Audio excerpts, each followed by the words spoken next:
Friends, welcome to our channel. Latest ఎపిసోడ్లో ఏం జరగబోతుందో ముందుగానే తెలుసుకుందాం. ఫ్రెండ్స్, డైలీ సీరియల్ నోటిఫికేషన్ కోసం ఛానల్ని సబ్స్క్రైబ్ చేసుకోండి ఫ్రెండ్స్.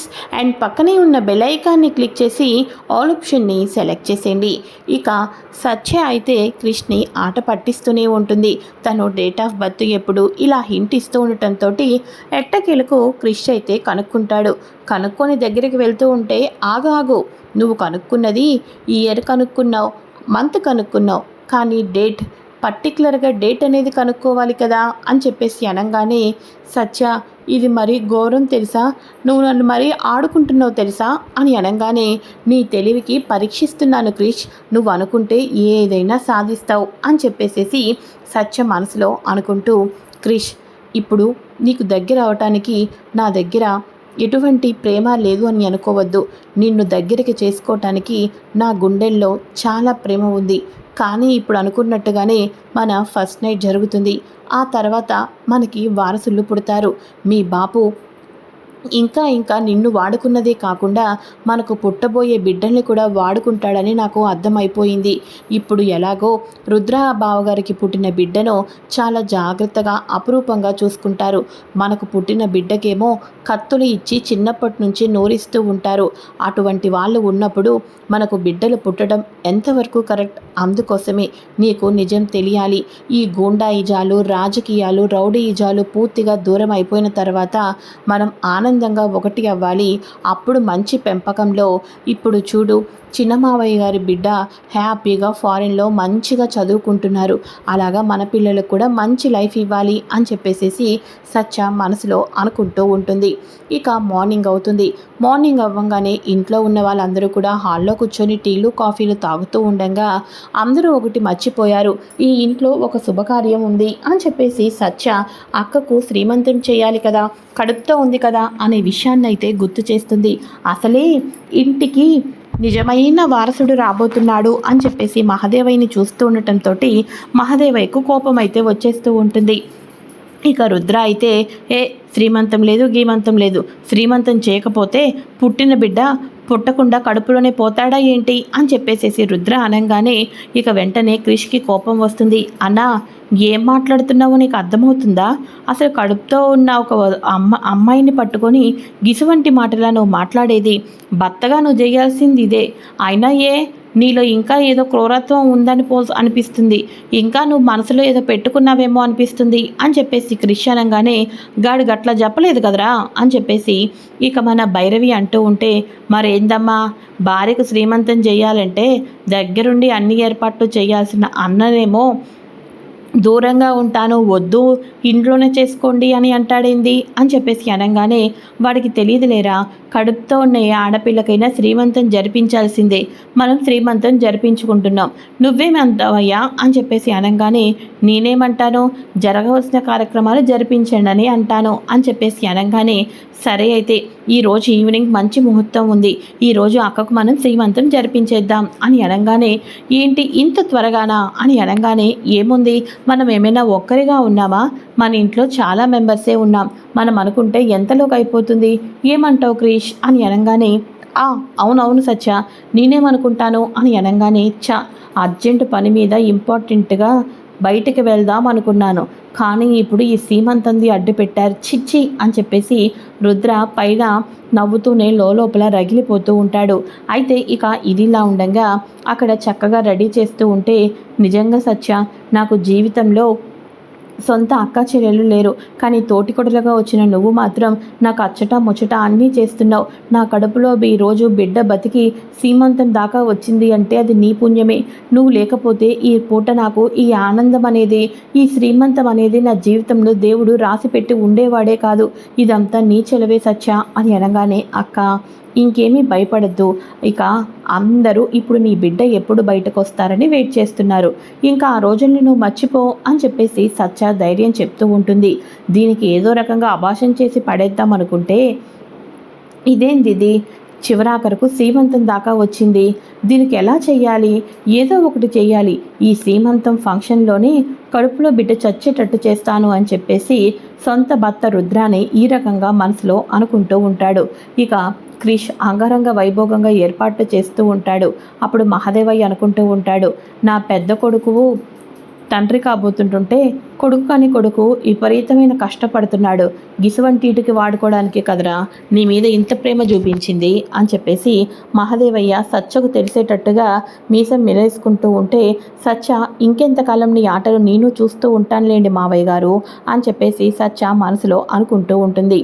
అయితే ఇక ఇదిలా ఉండగా అంగరంగ వైభోగంగా చేస్తున్న మహాదేవయ్య పెద్ద కొడలి శ్రీమంతం అని చెప్పేసి మీడియా వాళ్ళందరూ వస్తూ ఉంటారు.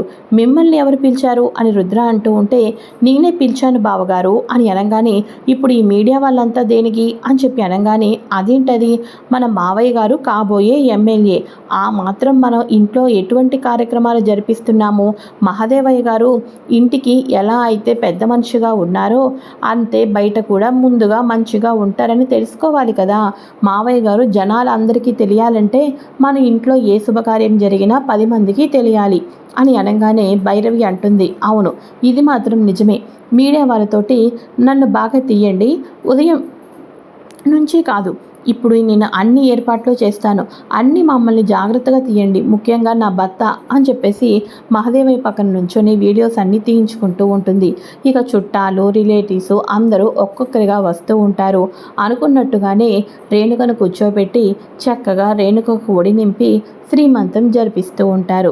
ఇక అందరూ శ్రీమంతం జరిపిస్తూ ఉండగా, అరే అన్న అందరూ వదిన చేతికి గాజులు వేస్తున్నారు, బొట్టు పెడుతున్నారు, జర నువ్వేరాదే అని చెప్పేసి అనగానే, వేస్తా ఎందుకైనా దీనికి ఏ స్వీట్లో ఏ మందు పెట్టాలా అని నేను ఆలోచిస్తుంటుంటే గాజులు తడగాలంట, గాజులు అని చెప్పేసేసి మన రుద్ర అయితే మనసులో అనుకుంటూ ఉంటాడు.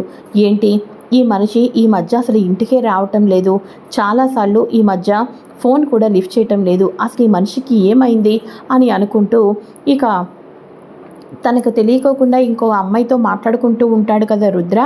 ఆ అమ్మాయి వచ్చి ఫోన్ చేస్తూనే ఉంటుంది, ఫోన్ని ఏమో లిఫ్ట్ చేయడు.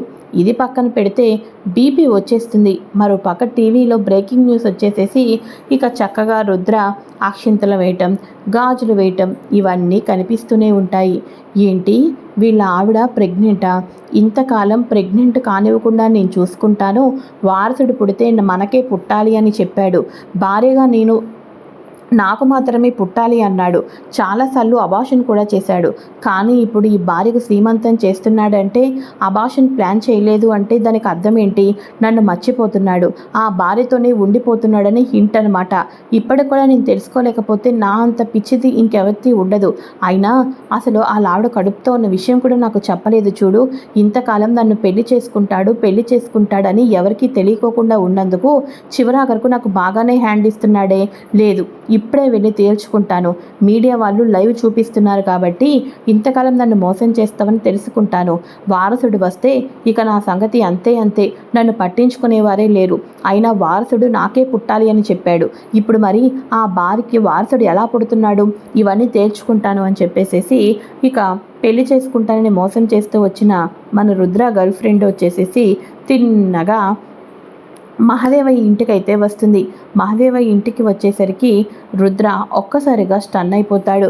ఏం జరుగుతుంది ఇక్కడ అని చెప్పేసి అనగానే, అదేంటండి ఎవరు మీరు, శ్రీమంతం జరుగుతుంది ఆ మాత్రం తెలీదా అని అనగానే, తెలియక కాదు శ్రీమంతం జరగవలసింది నాకు అని చెప్పి అనగానే అంతా షాక్ అయిపోతారు.